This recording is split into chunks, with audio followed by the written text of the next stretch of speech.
What's up, everyone? Welcome to episode 2 of the Gamertag and Bradley podcast. We did say this was going to be a bi-weekly podcast, but I think a lot of stuff has happened in the last week, and I feel now's a really good time to talk about it. First of all, how you doing, Brad? Are you good? He's having a drink, I think. Yep, sorry. Yeah, I was taking a drink. Hi. It's all good.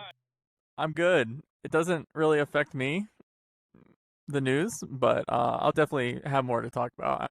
I'm holding myself back a lot. There was just to give anyone context, I'm sure everyone knows, but Meta shut down 3 or 4 of their studios. They've done mass layoffs across the company, not just, people, pretty much a lot of things to do with VR seems to be the main cutbacks. They've lost some good people. I made some, rant videos about it or whatever you want to call it.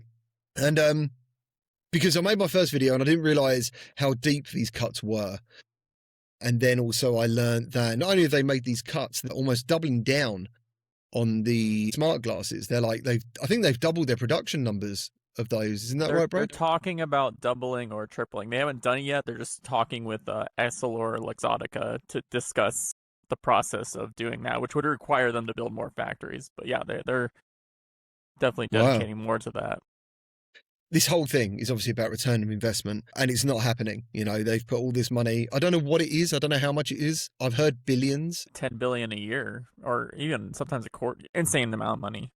It's an insane amount of money, and it's not coming back. So I think what I wanted to talk about today was one of your tweets. I'm pretty sure it was, and I found it really interesting about how we see the ecosystem of VR, or even where we are in VR. Like, there's so many people playing VR, and I think it was you kind of mentioned, like, this is almost like a fake reality almost, or like a reality that has been pushed by pure cash. It wasn't natural. It maybe was never even meant to be this big. I just wanted to talk to you about that because I thought that was a really interesting take. I do agree, by the way, Yeah, I think I've talked about this many times before. So during the metaverse boom, I was kind of like labeled as like the meta hater, right? Like, for a while. Yeah, I was leaking stuff, but I was also very like, I would just say something and people would be like, oh, you just hate what Meta's doing, even though they're growing the ecosystem. But all I could see when they were doing these things was this. I could only see the day that this would happen. Not even just like them closing studios necessarily, but them pivoting out of VR gaming. Because I knew that they weren't doing it just to be a gaming company. They didn't buy Oculus in the original, $2-3 billion or whatever, just to create the next PlayStation or the next Nintendo.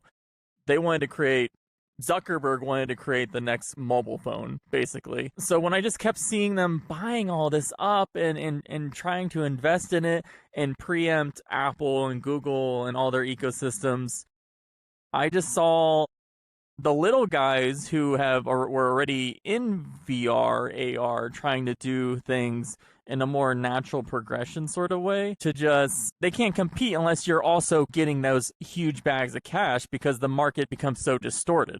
As an example, you can say it's great that Meta releases headsets very subsidized, like $200 during the last holiday season. But at the same time, there's also little guys. I work for a company who makes accessories for headsets and full body tracking and stuff. And we look at how cheap Meta sells something and how much it costs for us to actually get a product made and the market potential for it. And we come with many ideas and we do the market research for it. And we always come back to this problem. Well, we can't release anything because people will just compare it to the entrance costs of Quests, where if we sell a accessory where we have to actually make a profit, for example, it's going to be maybe half the price of just the Quest headset, and that stigma will ruin our product. And there's a lot of aspects like that in the market that does long-term damage. Yeah. And it sets unrealistic expectations almost, like how much VR tech is, for example. Yeah, absolutely. Like, even I'm going to use this as an example, and this might be a very nitpicky example, but the Atari came out. It was actually a subsidized console, and it crashed, and it killed the gaming market when it crashed. And Nintendo came kind of right at the perfect time where the technology was a little bit more developed, and they just came in with a very different plan.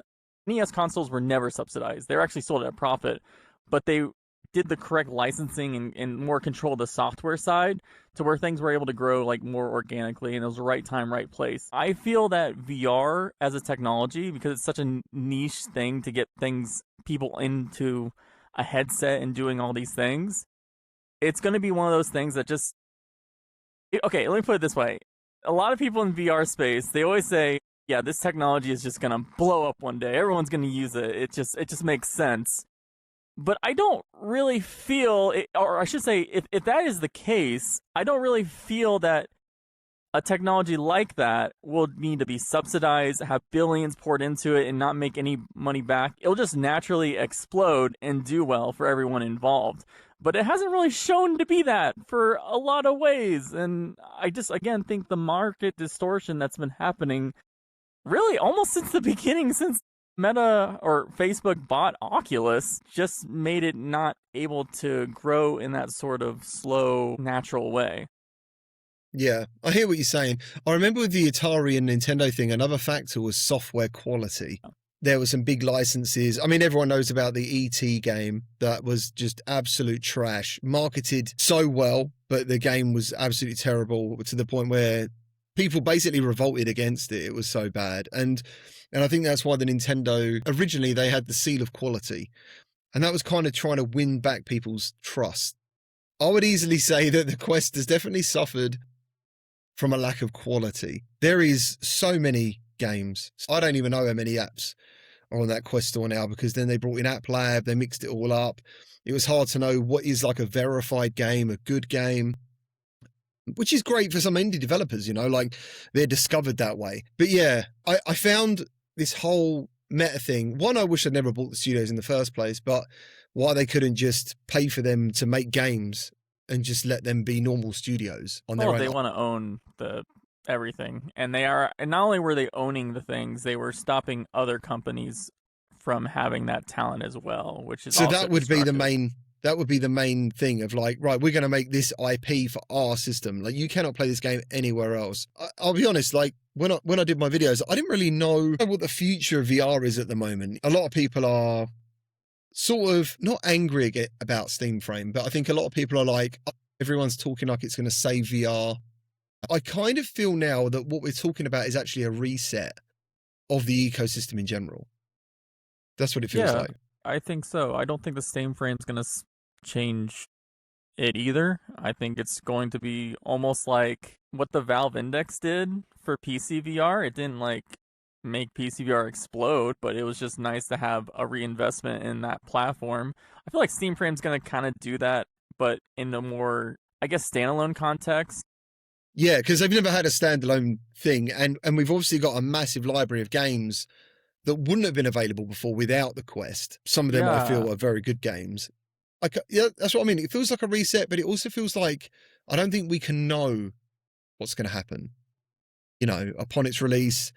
Once people have, I guess when we talked about last week, like the fact there's going to be like potentially a color pass-through add-on. We also know they're probably not going to invest in software.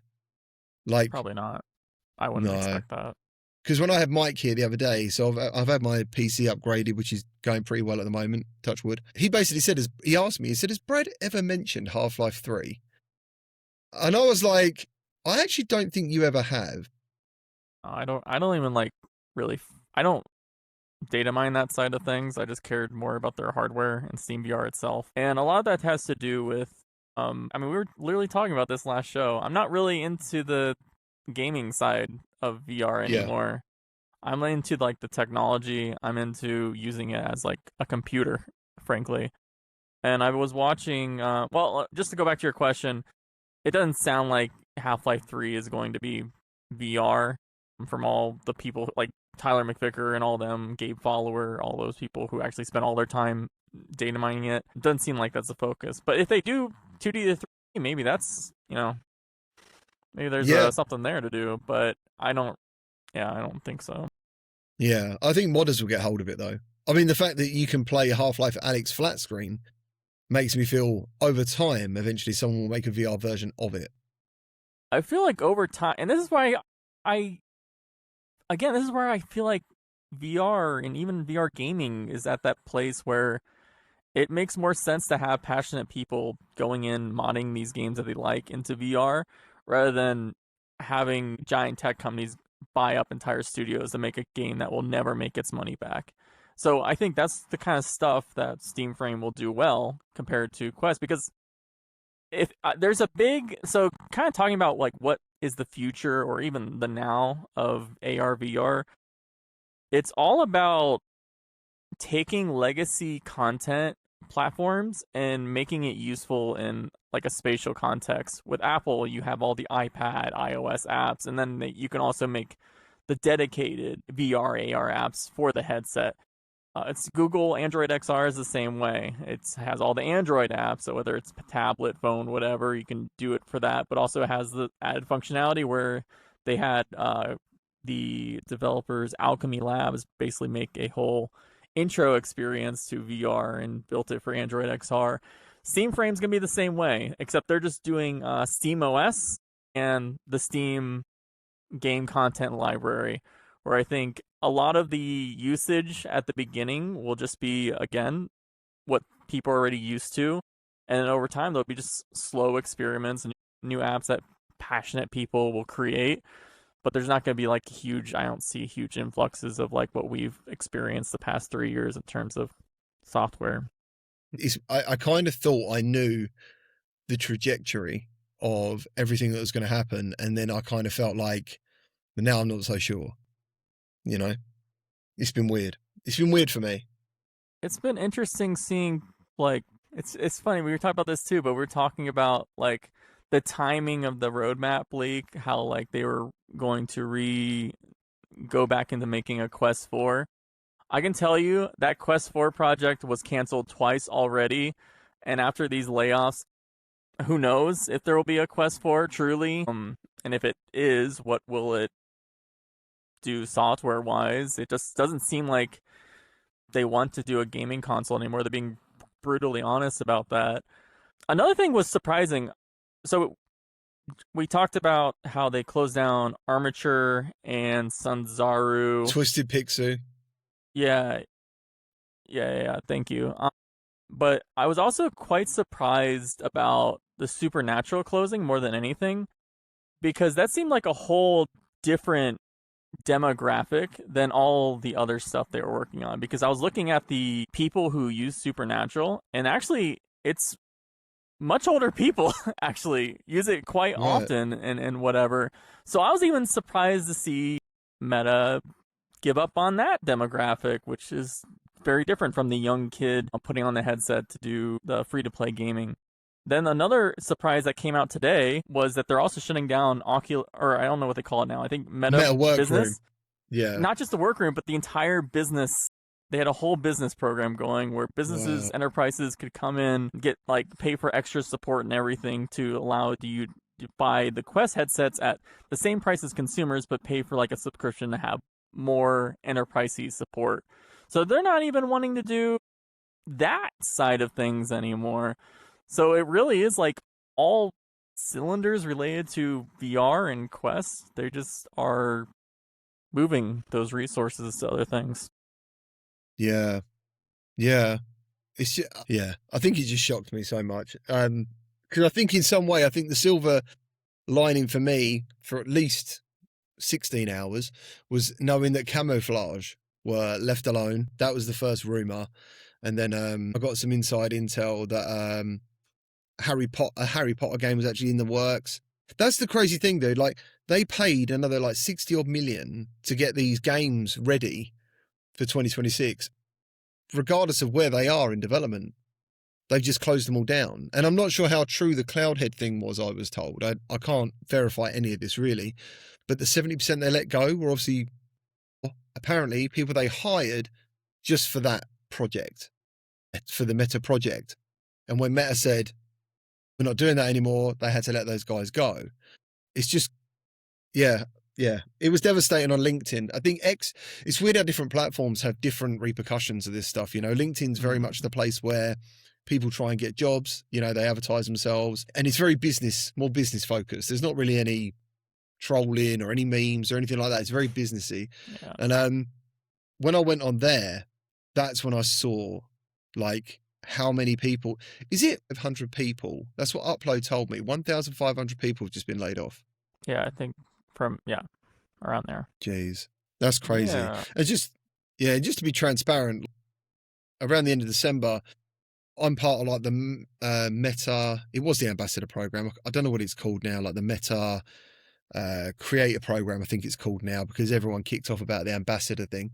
And they asked me if I wanted to do it again for 2026. And I was like, yeah, I mean, I've always done my thing the way I've done it. And, you know, they've never really pulled me up on it. So yeah, I was like, yeah, cool. And then this happened as well. And I was like, oh, why is this? It makes me wonder what's happening in 2026. I just don't really know. I know this game's still coming. And I think it was Upload when I watched their thing last night, because they were using workrooms. And that's how I found out that upon entry into workrooms, they were like, this shuts down in a month. Which I was like, oh, there's something else I wasn't aware of. It's like every day we're learning something new that's getting shut down. Yeah, and it feels like that's probably still going to happen. You know, there's still going to be extra stuff happening because a lot of the software we didn't know about. So you're just seeing these studios laying people off that were obviously hired for those projects. So ultimately then, I guess the question is, do you think Meta going all in on smart glasses, AR, is this going to be the win they need? Because for me, I see them as a very dominant force in VR in comparison to when I like to keep up with a lot of tech, so I watch a lot of CES stuff. It seems like every man and his dog is making some sort of smart AR wearables. So, yeah, what do you think about their next move? I still think they're going to make headset type things, but it's not going to be gaming anymore. Yeah. It's going to be more spatial computing-y. Like, as far as I know, they're Phoenix mixed reality glasses or whatever. That's going to be like, I don't want to... Remember Quest Pro, like how they marketed it? Yeah, it come in a business case, I think, in the video. Business, yeah. It's going to be a lot more along the lines where they just won't mention gaming at all when they show that thing off. They're going to be more like the spatial computing or watching the virtual content, 180-degree, 3D VR, all that kind of stuff. Yeah. As far as I know, there's still no plans for them to have controllers with that. It'll be like eye and tracking and pinch gesture type stuff, just like Apple stuff, and I think Android XR as well. Yeah. So does that mean there's more interest in that? Is there more money in this side of things than gaming? I think for a company as big as Meta, they see, yes, that is where they should be putting their money, because even if they're the top dogs in VR gaming, how much is that really going to make them, even in 10 years from now, compared to if they're the top dogs in maybe like AR glasses that isn't really AR glasses, but like a small, thin and light VR, a pass-through VR system that has all the flat apps that both Android... I don't know if you know, but like one of the most recent things that they announced from like the dev side is you can now test flat Android apps in like their Meta simulator, and they put a lot of resources into that. So like a lot of their focus is still on getting legacy apps to their platform, even if the platform might change dramatically over the next year. What do you mean by legacy apps? What do you mean? When I say legacy, I just mean like, you know, you open your phone, all the apps on your phone. They're really trying to get that. A lot of investment into that right now. For them, again, I can't say this enough, but everything I've heard is Zuckerberg has like a chip on his shoulder for missing the smartphone boom and not being able to build his own app store around a smartphone. And that's what made him buy Oculus in the first place, was he thought, first of all, that this VR and everything, the metaverse, would be faster to be able to build up as the next computing platform. Hasn't really turned out that way. It's a very long-term technology to get built in that way, but still, I just don't think they want to build a gaming console. Even if it's as successful as a PlayStation or Nintendo, they want to build something like a Google phone or an iPhone. So we're kind of talking about the death of Quest, really. I mean, it sounds dramatic, but we are. Like, that's what we're talking about, you know? Yeah,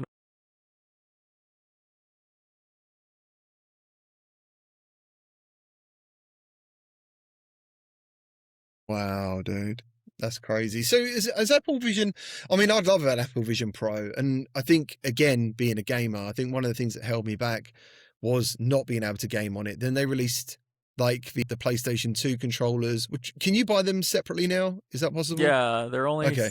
only sold on the Apple Store, I think, Well, I mean, which that's, is yeah. pretty wacky. Even if you want to, I guess, replace them on PSVR 2, you got to buy them through the Apple Store. I don't know how that works, but Yeah.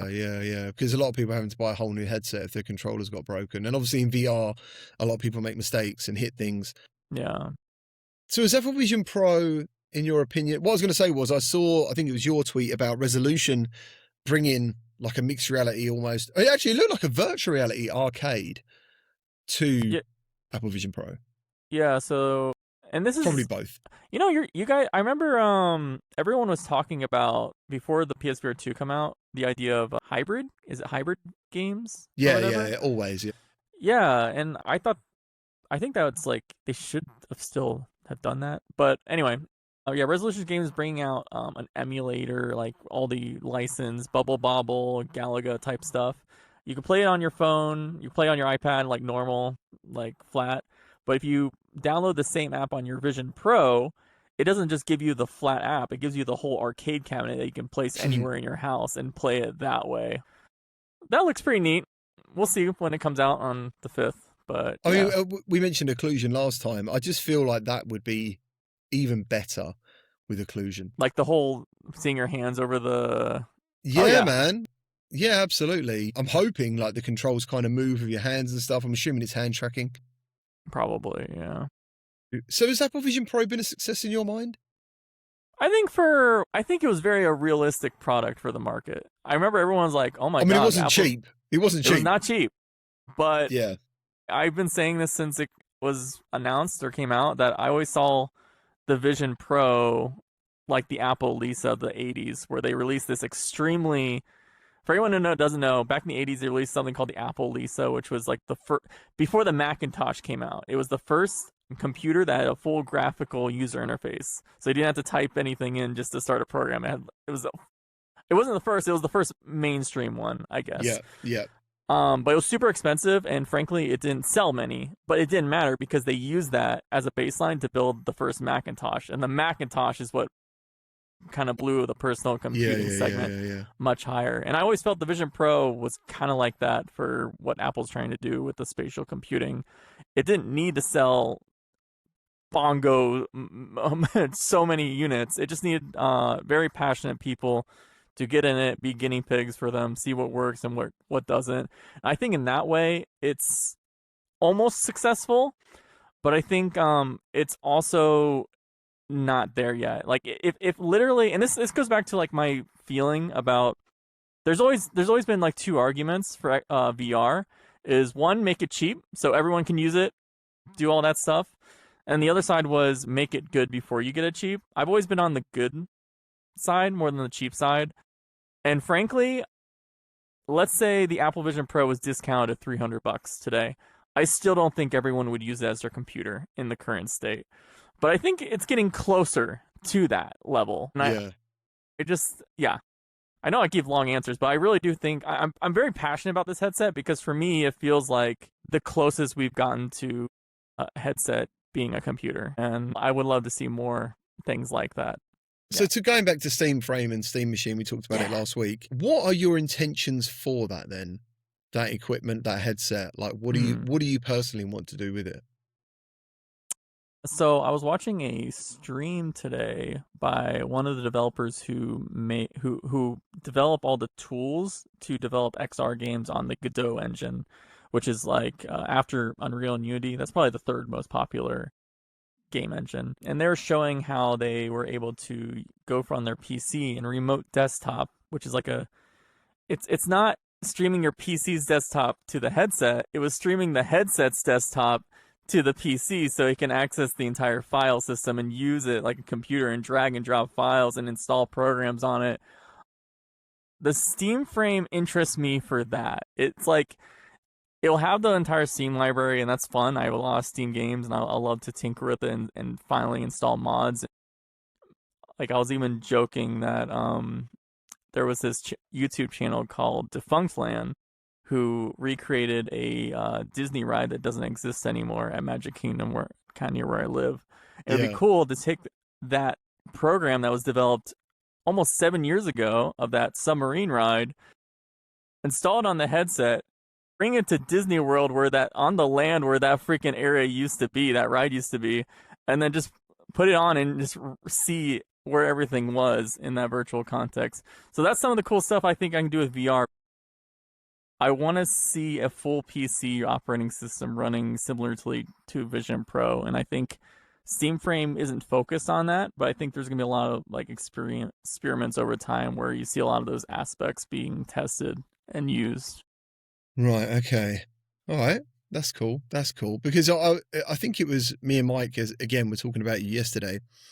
And he said, like, Brad's not really he's not really into gaming. And I was like, he might not be now, but one of the streams I remember joining of yours, which I think you streamed to Twitch at the time, was you had made a level in Half-Life, Yeah. Alex. Is that correct? What game did you make? Like, what was it? Well, I just made a few levels of my own just in Alex. It wasn't really like a recreation of a game. It was just Right. I made a few levels for it, and that was fun time of my life. Yeah, yeah. Yeah, it's kind of true. I don't play too many games, but back then it was just really exciting to have something so high graphically fidelity, and the tools for Half-Life Alyx were always so nice to use. And creating something in VR is just amazing. It would be cool like to play seeing those your levels. seeing your Yeah. creation go from, I guess, a flat screen to actually being in VR, being in your own game. That's always been the magic of VR anyway, isn't it? Yeah, and it would be cool that when Steam Frame comes out, I'm sure I'll be able to try to get those levels I made back then running on a standalone context. Like that would be pretty cool. That would But be cool.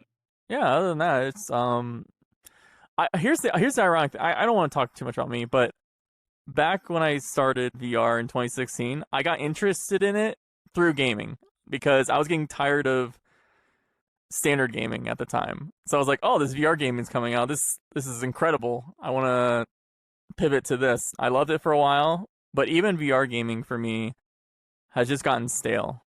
So I'm almost out of gaming completely, save for a couple of games where now it's just more exciting for me to just use these headsets as a computer, honestly. Yeah, don't know. It still shocks me. Like in a week, less than a week, 3 days, all this has happened. I think I'm trying to find some sort of light at the end of the tunnel, and the only light I can see is Steam Frame. And some people don't want to know that. I've still got my PSVR 2. I love my PSVR 2. But yeah, I kind of try to imagine what would be the conversation about VR if Steam Frame wasn't being announced and it didn't exist. What would be happening? It kind of is crazy timing, like especially from me data mining what would become Steam Frame for so many years, and it finally is announced, and it's like announced kind of the perfect time for Valve. Yeah, dude, you couldn't have planned this any better. Like, you're literally talking about the biggest competitor in the VR space, telling everyone really without saying it, like, we're out. And really seeing how we talked a lot about this last week, but again, they built an entire, and I got to see it in that stream I was talking about earlier, the Godot dev. They built the entire translation layer called Lepton, which allows most Quest games to just be played natively. If the developers upload the APK to Steam, just works. So, yeah, if developers want to jump ship because they're afraid, that can happen pretty easily because Valve put work into that. I mean, we say about them not making games for it, but a number of developers I know, and I don't mean this disrespectfully to anyone, I wouldn't say they are super successful developers. You know, they might have had some good titles, but they're getting these development kits, which do make me think that they are trying to give this the biggest push they can to make this successful, I guess, without investing in software. We don't know if they're not investing in software. We're just assuming they're not going to be investing in software because they rarely invest in software, pretty much. Yeah. I mean, it's the only of all the hardware that they announced, it's the only thing they're giving dev kits for because they know that you kind of need to do that at least. So, Yeah. um, I don't know. Valve's just like I think they've been taking the stance that this would grow organically over a longer period of time. So I mean, even Half-Life Alyx is kind of amazing we've gotten that because that kind of goes against a lot of the, at least talking to people, that notion that they shouldn't just supercharge a market that might grow over time. Because Half-Life Alyx definitely did not make its money back either. I know I keep talking about Meta doing the similar things, but Valve did it once as well. Yeah. But I don't think we'll see that with Frame. I literally went in Half-Life Alyx yesterday, straight to the last chapter where you see G-Man and then you actually like are Gordon for a brief second at the end. That game is still so stunning. Like it's unbelievable. I just found myself looking at the bloody hands. Like every time I start that game, I look at the hands and I'm like, fuck. There's so much crazy detail and watching the way they like move the environment and stuff. Like, I think that's one of the first things I want to do personally is be testing Steam VR games to see how well they can run, I guess, without getting the Steam Frame verified thing we're talking about. Because I think the first game a lot of people are going to play if they don't own a PC is trying to buy Half-Life Alyx. I think so. I think Valve at least knows that, and they will update it somehow to make sure it runs all the right graphic settings when people get their Steam Frame. Yeah. There's no way they don't do that. Like they know. They know. I'd happily play it again as well. Half-Life Alyx is a 5-year-old game now. Isn't that crazy? Yeah, it is. When a game like Half-Life Alyx continues to impress, it's very hard to go, this game's 5 years old. Like, I don't even know if they ever update it. I can't remember ever seeing in my Steam library, like, oh, there's an update for Half-Life Alyx. The only time they updated it was one of the developers made a shader that allows you when you shake the beer bottles, that they'll bubble. Dude, that was massive. I remember that. I remember seeing that, and I went straight in there, and I went to this level and in his house, and you could see the sunlight through the bubbles. Yeah. That was insane. I guess it is a pointless update, but like, it's pointless, but damn, was it amazing. Like, yeah. It was all over the news, just that one little aspect. I remember all the gaming news that were covering this freaking bottle shader. Yeah, I remember that, dude. That was massive for me. I think I made a bloody video about it. I just made a video of me like holding bottles, like, look at this. Well, it's so dumb. But yeah, so honestly, cool it's the little things like that make VR really like more immersive, because the bubbles also, like, they interacted with how you tilted it perfectly as well. Like, so yeah, those little things do matter, and it takes a very passionate person to make something like that. Yeah, for such a small item. Yeah, dude. Yeah, I guess we can wrap this episode up, really. I just want to say, in case, because I don't know how many people are watching to the end of these podcasts. Firstly, we're nearly on 500 followers on Spotify already. Thank you ever so much. Thank you to everyone who watched the last episode. I think that's over 7,000 or 8,000 people.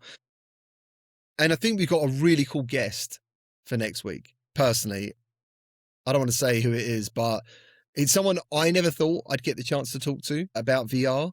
So yeah, hopefully everyone tunes in for that episode. One more thing. Don't think people should be sad.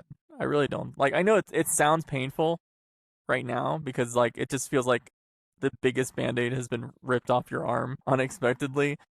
But I think looking for the light at the end of the tunnel, there was a lot. I remember one reason I didn't want to cover Quest or VR gaming, because it was very tied to Quest, was a couple years ago I went to an event. I went to demo a game that was heavily funded by Meta, and I kind of critiqued them. I won't say the game, I won't say the studio, because they're still around. But I remember kind of critiquing their game and being like, do you guys really think this will sell? It's very similar to yada yada yada, but worse. And I remember I literally told them that. I literally said it. And they replied to me, oh, it doesn't matter if it sells well. Meta already paid fully for this game. So that is the kind of stuff. That is like the Atari thing all over again, almost. Like, yeah, that is the kind of thing. And I would say that happened with Star Wars Beyond Victory. You know, very, very super high quality game, actually. It looks fantastic. Brilliant voice acting. it's basically a tech demo trying to push mixed reality. And it actually doesn't do a very good job of that because you're pod racing at high speed and you need a draw distance and it doesn't exist. Like, what? Adding a boost button was probably the worst thing they did. You boost, you lose more vision. And I'm like, this is crazy. And that's probably their thinking. You know, it's not even coming out of our pocket. Like, we don't care if it sells. It doesn't. It's never going to be profitable no matter what. So just make it, throw it out there. We fulfilled our contract with Meta. That's why I think there is a light in the end tunnel, because I think even though it'll be slower growth, I think the people who are going to still be around and making titles for VR, AR, whatever, they're just going to be the people who love the technology and the medium. And make the best games. The most inventive games. Yeah. Right. Like, we can make fun of Gorilla Tag for taking over and all the copies, but Gorilla Tag was such a small team that created it. They came because they loved Lone Echo and Echo Arena, and they built their game because they were just super passionate, and it succeeded with really no help from Meta, except just having a platform that was cheap enough for kids to get in. I think there'll be more stories like that with more of this organic growth sort of thing. So that's the light at the end of the tunnel. I wish you would have led with that. I'm sorry. I'm sorry. I was sitting, I'm so down, and you're like, yeah, we'll just talk about it for 30 minutes and then I'll make you feel better. No, I appreciate it, man. I do think you're right, you know, and I think that's why this conversation needed to happen, really. You know, there needs to be, other than the chaos, because that's what it looks like. You know, you go into Reddit. It's very hard. I like Reddit, but it's very hard to try and work out what everyone is saying all at once. It's hard to get an overall image of the space. We've kind of seen this repercussions of this in flat screen gaming, where tons of money has been poured into games and they look visually fantastic, but people are like, this is full of bugs. It just doesn't play very well. It's doing nothing new. And then these indie games just come out of nowhere and just get this like amazing gameplay loop and mechanic. And suddenly everyone's addicted, you know, to a game that costs a fraction of what this £60 game that was supposed to be all singing, all dancing. I do kind of hope that happens for VR. I think it will, frankly. Maybe that's stupid optimism, but I just think that's how it's going to be. I think you have to be optimistic. I don't think you can be in this space and not be optimistic about the technology, or you just wouldn't be in it in the first place. Yeah, you would be on robotics right now. Yeah. Okay. Or AI. I was not pointing to one person saying that. I'm just saying, like, even when a lot of the VR CEOs sold their company to Meta, they didn't stick to VR. A lot of them moved on to the next hype craze. So yeah, and even in this last 2025, I know many developers who are making VR games that are still unreleased, and they're going to be playable on Steam Deck. They're going to be playable on a flat screen. They're kind of planning ahead, you know. I'm not saying they knew this was going to happen, but they obviously knew that they needed more revenue somehow. Hybrid games are actually becoming a thing, it seems like. Yeah. Bless the PSVR crowd, man. They've been saying that for ages. That's all they wanted, because they obviously have a platform that is like literally all flat screen games and some of the best ones. So they're like, can you just add a VR mode? I think most gamers would be happy just playing their games with a controller. They're not even necessarily looking for... Personally, I love Sixed Off. I do. There's something so special about, and I know people get sick of bloody first-person shooters, but I think there's something so special about holding a weapon, feeling a weapon, reloading a weapon, shooting a gun, taking it away from guns, doing magic spells in a game. Because a lot of people used to talk about the Wizards game that came out, but there was a game before that did the kind of thing where you could cast a shield with your hand and throw a fireball. And for me, on the outside, who'd never experienced VR, I thought, that's incredible. But now I'm at a point where I would happily play many games with a controller just to be in that world. I hope so too. I think it's a good bridge for people who also just want to use their headset, but there's just no content coming out. It's a good bridge. How did you did you use your old Vision Pro when making your persona while using your new Vision? I was like, how the hell? Yeah. Okay. Yeah. Yeah, because you said that's basically how everyone sees you most of the time, with Vision Pro hanging around your neck. Yeah, if I'm going out in public, I look like this dork. So I want people to see what kind of dork I look like when I video call them too. My God, man, that's crazy. That is crazy. Right, dude. Well, there we go. Thank you ever so much for doing this episode again. And I really look forward to our next week's episode. It should be really cool. Me too. Take it easy, man. You too. Bye, everybody. Bye.